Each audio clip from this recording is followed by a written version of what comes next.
আমাদের মোহতারাম আমিরে জামাত 7 দফা কর্মসূচি ঘোষণা করেছেন গত 19 তারিখে। এই 7 দফার মধ্যে অন্যতম হচ্ছে প্রবাসীদের ভোট দেওয়ার ব্যাপারে আমরা আন্দোলন করছি, অথবা এটা আমরা উপস্থাপন করছি। আমরা জানি আমাদের রেমিটেন্সটা আসে কার থেকে? এটা প্রবাসীদের থেকে। আমরা তাদেরকে বলি রেমিটেন্স যোদ্ধা, আমরা তাদেরকে প্রণোদনা দেই। কিন্তু দুর্ভাগ্যের বিষয় হচ্ছে তাদের কোনো নৈতিকভাবে ভোটাধিকার যদি না থাকে, তাহলে এই যোদ্ধাদেরকে তো আমরা আমাদের সমাজের, আমাদের দেশের বাইরে রেখে দিলাম।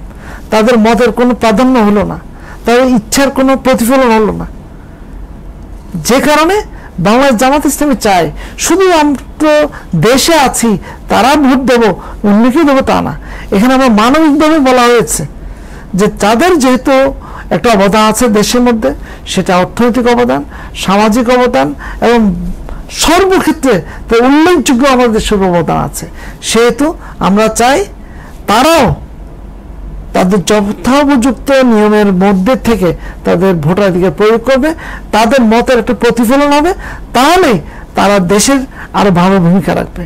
কিন্তু তারা শুধু আমরা তাদের কাছে সাহায্য চাইবো, রেমিটেন্স চাইবো, সহযোগিতা চাইবো, তাদের কোনো ভোটের স্বাধীনতা থাকবে না। তো এটা কেমন লাগছে বলুন? এটা কি একটা বৈষম্য নয় কি? আমরা যেহেতু উই ওয়ান্ট টু জাস্টিস আমরা বলেছি, এটাই তো জাস্টিসের অংশ। দেশের মধ্যে থাকবো আমরা, আমরা যখন ভোট দেবো, বাইরে আমাদের যে সমস্ত ভাইয়েরা বোনেরা আছেন তারাও তাদের ভোট প্রয়োগ করবেন। আমরা শুধু জামাত ইসলামের জন্য বিষয় তা নয়, আমরা দেশের জন্য এটা চেয়েছি, দেশের কল্যাণের জন্য চেয়েছি, দেশে তাদের অধিকারটা প্রয়োগের জন্য চেয়েছি।